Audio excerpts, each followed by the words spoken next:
Do you ever wonder why communications within your team doesn't always work well?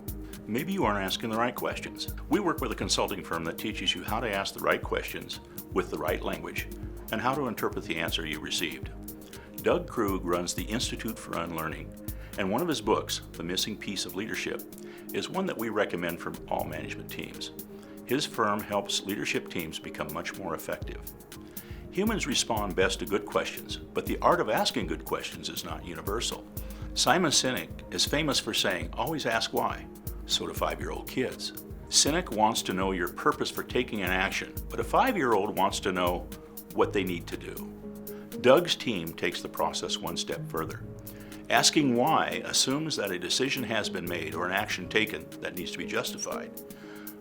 What if you're asking what or how? So instead of problem identification, you become more focused on solution finding. So instead of why something happened, the focus becomes on what is the desired outcome. Stories are a very powerful way of explaining something and often answer multiple questions. The storyteller may not be aware of your specific questions and provide a general story that may not address your questions or even create more questions in your mind.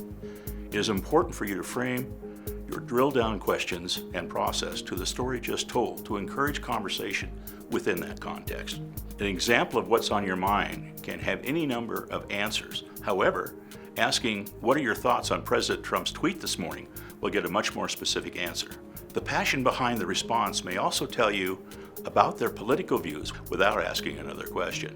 The bottom line in asking questions of your team is to know what you want to know. If you are looking for specific information, don't ask open-ended questions that won't lead to a specific answer.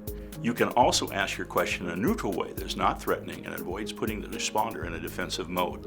Asking what happened to the Acme shipment that made them so upset is going to get more informative answer than asking, "Why did you screw up with Acme?"